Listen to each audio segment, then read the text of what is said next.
اچھا جی، اب آپ کو آج ایک سٹوری سناتے ہیں جو ہماری ہسٹری میں، مسلمانوں کی ہسٹری میں ظالم لوگ گزرے ہیں. جیسے آپ نے کسی ظالم کا نام بتائیں. ہاں، فرعون ظالم. لیکن وہ ہماری امت میں بتائیں نا، حضور صلی اللہ علیہ وسلم کے بعد.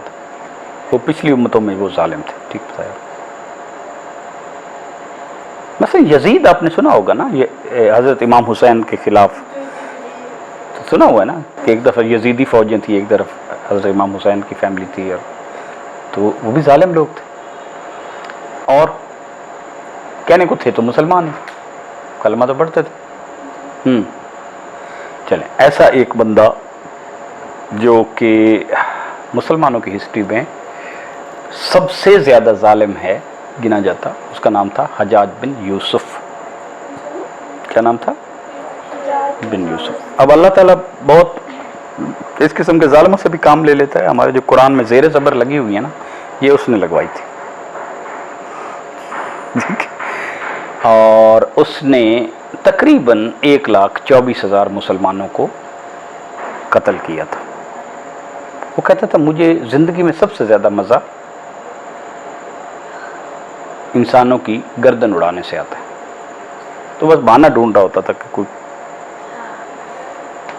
اچھا، اتنا ظالم تھا. تو پھر اس کے اسی طرح اصول سارے ہوتے تھے. ایک دن اس نے یہ آرڈر کر دیا کہ 10 بجے کے بعد شہر میں کوئی بھی گلیوں میں گھومے پھرے، بس اس کی گردن اڑا دیں. 10 o'clock. ہاں، بس اعلان کر دیا نا کہ 10 بجے کے بعد بھی گھر سے نہیں نکلنا. ہاں، جو بھی نکلے گا تو پھر آگے اس کی جو ہیں پولیس والے شرطوں نے نہیں پوچھنا کہ کیا وجہ ہے، یا آپ ہو سکتا کوئی کہے کہ جو میری اماں بیمار تھی، نے پھر کڑنچ کر دینا اس کو. ٹھیک ہو گیا. اب 3 بندے بچے ینگسٹر تھے، ایڈلٹ تھے، مطلب لڑکے تھے. وہ آ رہے ہیں رات کو 11 بجے. ٹھیک. اور پولیس والے نے ان کو روک لیا. اب آرڈر کیا تھا کہ کیا کرنا ہے؟ ہاں، آرڈر تو یہ تھا. تو اس نے کہا یار احتیاطاً میں پوچھ لوں کہ کیا پتہ ہے کسی بڑی فیملی کے ہوں تو ہمیں مارا ہی نہ جاؤں، ہو سکتا انہی کی فیملی کے ہوں جو. تو وہ ایسے نا، انہوں نے کچھ لگتا تو نشہ بھی کیا ہوا تھا. تو ہاں بھائی کیا ہے، پہلے کی باری آئی جو کون ہے آپ؟ میں کہا پوچھ لوں اس سے پہلے. ڈیڈ باڈی بھی تو پہنچانی ہوتی ہے نا. وہ تو خیر پہنچاتے بھی نہیں ہوں گے، لیکن پتہ تو چلے کس فیملی کا ہے. کہتا ہے تم مجھے جانتے نہیں ہو، میرے باپ کے نیچے سب کے سر جھکتے ہیں، لوگوں کے خون بھی نکلتے ہیں، اور وہ پیسے بھی لیتا ہے. وہ ڈر گیا. وہ کہتا ہے یہ تو لگتا ہی اسی فیملی کا ہے.